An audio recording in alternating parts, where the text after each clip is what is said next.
Hey, good afternoon, everybody. Got this 23 Honda Goldwing sitting here that I finally decided maybe today would be a good day to do my own personal review on it. Um, I bought the bike brand new and I've got about 2,300 miles on it. And just wanted to kind of put it out there on my thoughts and some of the things I've done and what I think about it now. You know, a good owner's review of the bike. So I've had several bikes before this one. I've had crotch rockets. I've had one, and that was all it took. I won't ever be getting another one of those. Just not my ride style, and um, definitely was going to get me in a lot of trouble if I kept it. So I went on to cruisers and tour bikes. Had a Yamaha Raider, big 1900. That was a really cool bike. Really enjoyed that. I've had a Kawasaki S2000, a big cruiser, a cool bike. And for the money on some of those older bikes, they're kind of hard to beat. You know, they don't have the cruise control and the infotainment center and adjustable windscreens and heated hand grips. And there's a lot of stuff that they're missing, obviously. But you know, they're also between $3,000 and maybe 8 or 10 grand at tops. So they're pretty good value, and some of them are pretty low miles. But one thing I found with those older bikes is it's getting to a point now where the factory quits making parts for them. You know, you can still get some parts, but as far as like your accessories, handlebars, seats, windshields, you know, things like that, foot pegs, that's getting pretty hard to get. Of course, the aftermarket world seems to be not making stuff for a lot of them bikes too. I mean, your real popular bikes like some Harleys and the Goldwing and stuff, you can probably still get parts for some of the older ones. But anyway, that's the problem I ran into with the older bikes like the Raider the Kawasaki Vulcan 2000 especially. So then I moved up to I had a Honda Africa Twin, a venture bike, and that was a cool bike. I kind of missed that bike. I wish I was one of those guys that could afford multiple bikes, and I would have definitely kept that bike. Um, it it was fun. It just, you know, I never did actually ride with anybody that where we went off on gravel roads or dirt roads or any of that kind of stuff. It was all road riding. That seemed to be the guys that called me up and they wanted to go ride, and so I decided that maybe that was the better option is to get something that's more of a road bike solely and a little more comfortable and has some of those features that are more comfortable for long touring. Um, so I sold that, and then at that point I was pretty up in the air on what to get. I mean, I like all the bikes. Like Harleys make some cool bikes. There's good and bad about them. There's things a guy's gonna like, things a guy's not gonna like. I mean, you got BMWs, you got Indian now, and Hondas and Kawasaki's. There's a lot of cool bikes. I wish I could have a bunch more.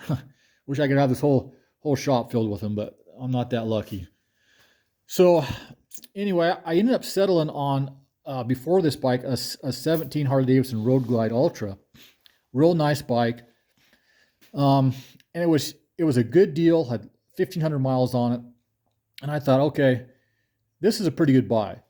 If I decide I don't like it, I can easily get my money back out of it. So it was kind of a win-win. And I had it for about a month. And it was a cool bike. It was a nice looking bike. It was a gold and black. I'm not a real fan of gold, but it still looked good. It sounded good as Harleys typically do. And you know, it was comfortable in different ways as well. Things I liked about the Harley over this is um, the trunk had more space than this did, and also the Goldwing saddle bags, as they call it, they're not really bags, but the way they open, you can't put as much stuff in there, and it's hard to keep the stuff from falling out when you open it, or get pinched in the door when you're closing it. So the Harley saddlebags or boxes are a much better design. So I like that about it, and of course I like the looks better. On the Harleys, just have a cool look. They have beautiful colors, way more color options. These are like, what do you get? Like red, white, black. I mean, maybe a gray. They just don't have a lot of colors, and they're generally one color. And a lot of your Goldwings have, aluminum colored wheels and the aluminum engine covers, and the frame there is, this section right here is aluminum, and I just don't like that. I like chrome, but I really don't like the aluminum color. Just like this floor jack, which I guess is more silver, but it's just not an appealing color to me. And so you get the Harley Davidson, you got chrome and you got color. They're just nice looking bikes, and I like how a lot of the Harleys are going with black. The wheels are black, and I especially love the gloss black. So it's cool that way. And the sound's cool, and you got some tuning options and exhaust options, and you can customize those to be pretty much a one of a kind styling. So they're cool, but yeah, that bike, uh, there was just some things that I didn't like about it, and I think partially was I've actually been wanting these bikes for 4 or 5 years. When they came out, they seemed really cool. They're a big bike, but they don't ride like a big bike. They handle very well. They're fast. They're comfortable. And they got some cool features I'll go over here in a little bit.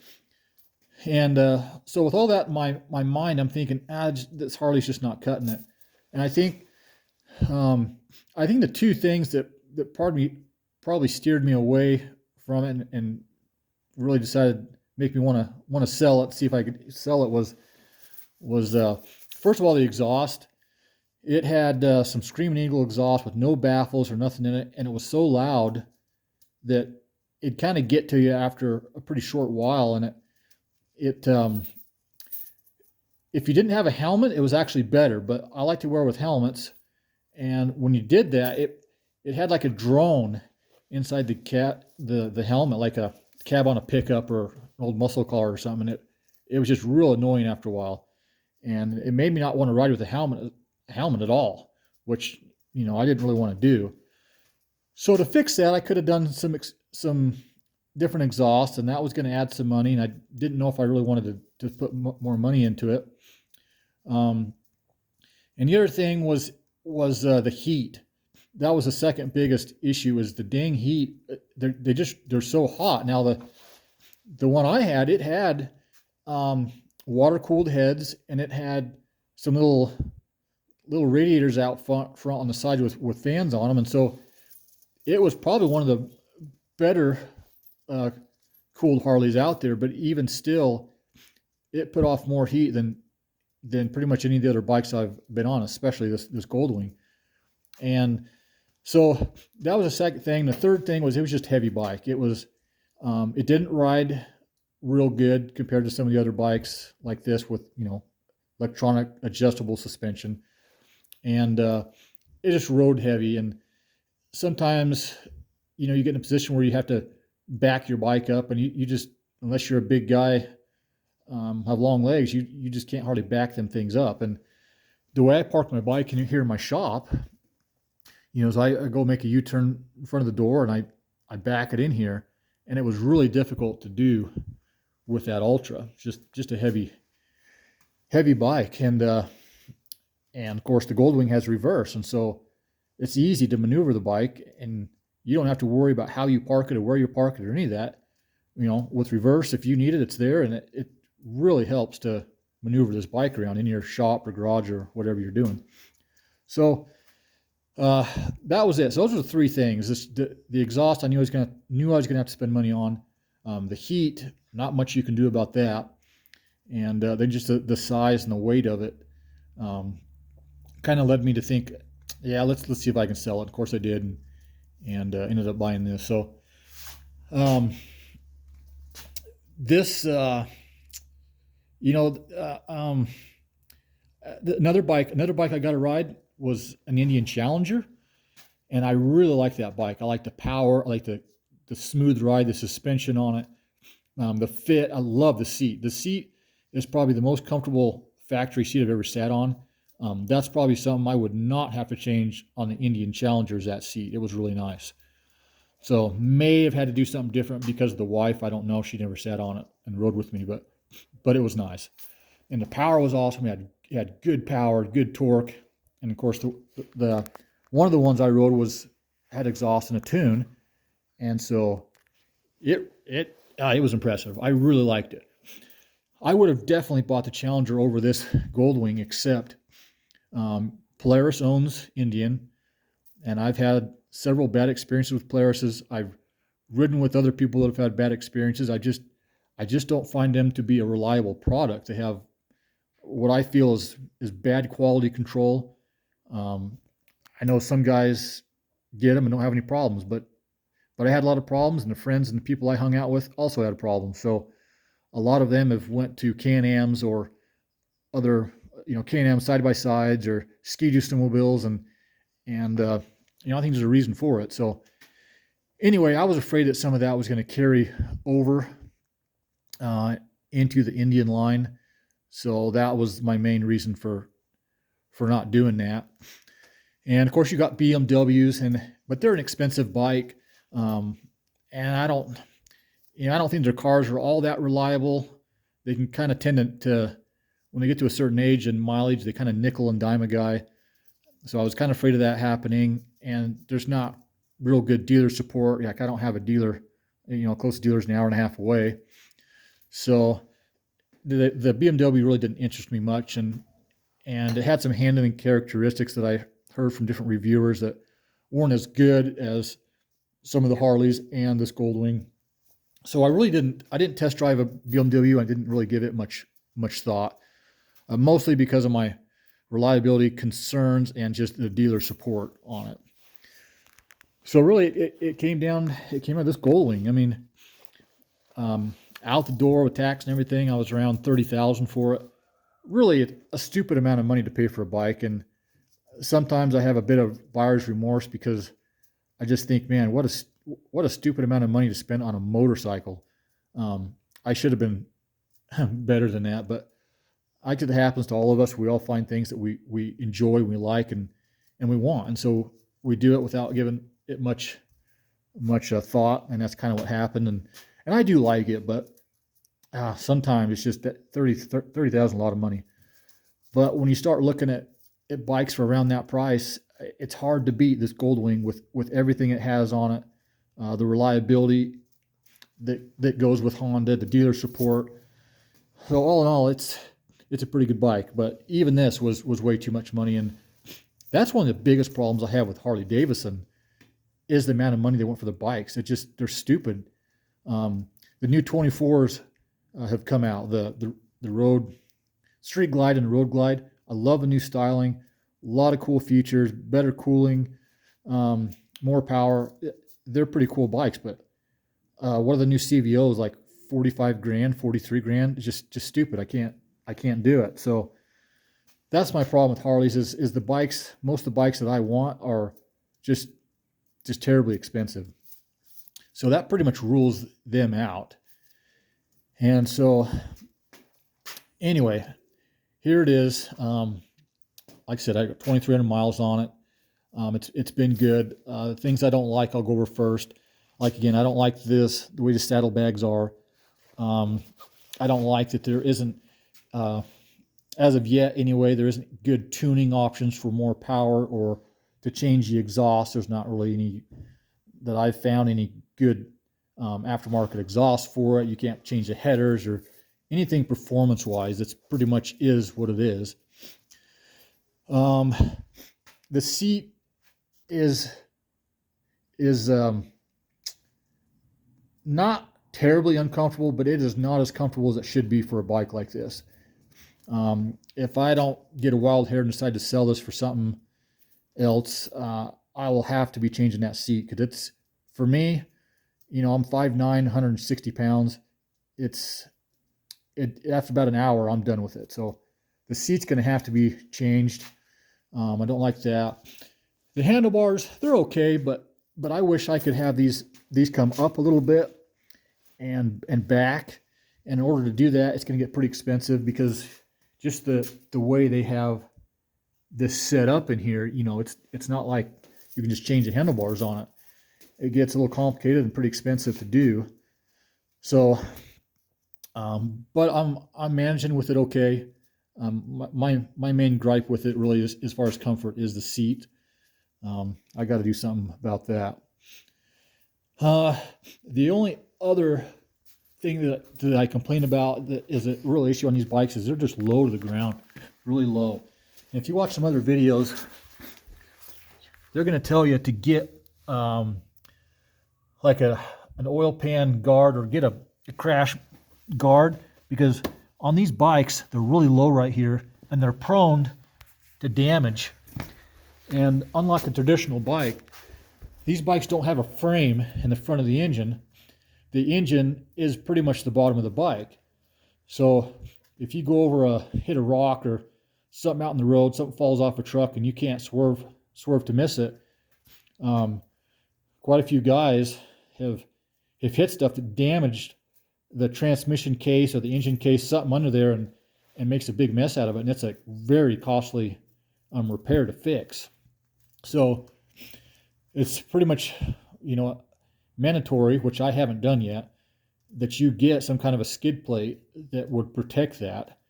So that's kind of bad. And of course, you got to be a little bit careful about speed bumps and such you go over.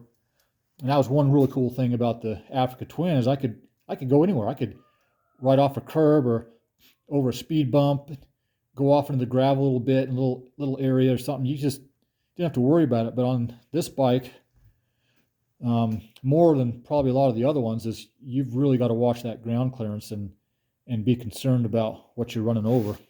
So that's those are the problems.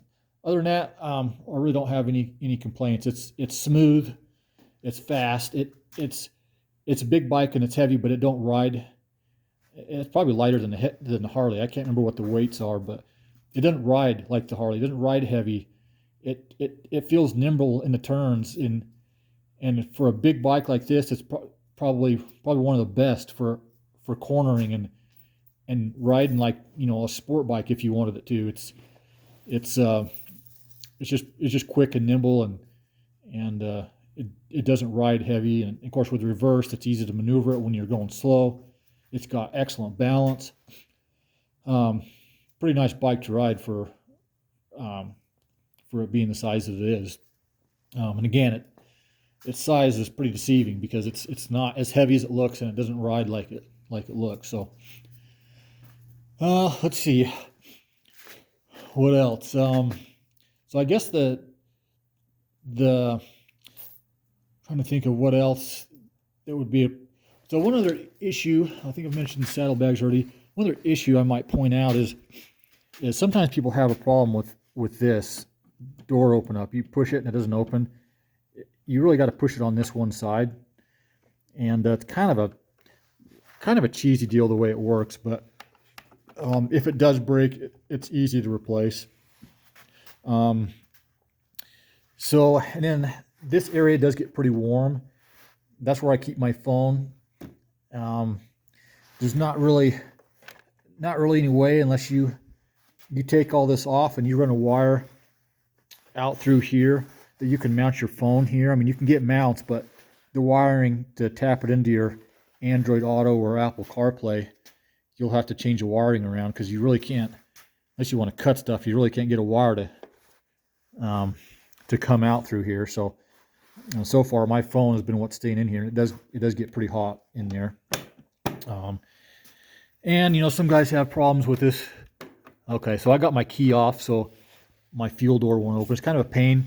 You got to push this button, and sometimes guys have problems where this doesn't open, and then you can't push your gas tank lid button open.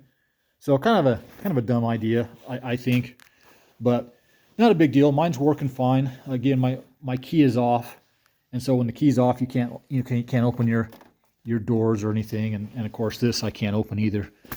So if the key's not by it or you have the key off, it won't open it. But that's kind of an irritation, but not a big deal.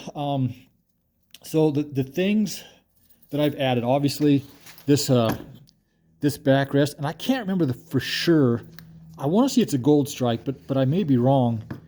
It's been a few months, and I haven't ridden this bike for quite a few months as we're in southern Idaho, and it's been cold, and it's just been in the garage covered up. But I'm pretty sure that's a gold strike. But anyway, it's a nice, it's real comfortable. Like these backrests, people don't know unless you've tried them, just how much comfort that you get on one of those things. And I'm 42. I'm not old. I'm not in bad shape. But even for a young guy, that adds a lot of comfort to it. And of course, this thing pulls out, pretty easy. And then you put it back in if you want. So a little cheesy how they do the cover. The Honda is just a plastic piece that covers this hole. This kit and I think a few others, they pretty much give you this vinyl that you Velcro to the seat. Kind of a cheesy deal, but it's working so far. Not the best option, but it is working. The next thing was these Gold Strike floorboards, and they're nice. They add comfort, a little more stability from. I'll show you from the factory peg. Now the factory pegs have these little, I don't know, skid bars or whatever you want to call them when you lean the bike, and that's where it rubs on these pegs. So that is surprisingly the lowest part on this bike. I mean, everything's pretty low, but when you're leaning in the twisties in the corners and you're really laying it down, it's going to hit here first, surprisingly. And you can see I've got a mark right here where I've rubbed. So when I put these highway pegs on, which are also Gold Strike highway pegs, I was afraid these were going to rub, and they don't. They haven't rubbed at all. This is the first thing that will rub, and probably a few other things will rub before these pegs. So for me, they're great. 5'9", I think I got about a 30 or 31, maybe it's a 29 or 30 inseam somewhere in there. So, not real tall. But I have a little bit of a bend when I'm sitting on the bike. But what's nice is I can lock my foot, into that area right there, and they don't come off. The wind doesn't try to blow them off. It's pretty comfortable there. And there's not a ton of heat that comes off here, so I can be pretty comfortable. It gets a little hot sometimes, depending on the temperature outside, but it's not a huge deal. And so I get quite a bit of comfort with these pegs.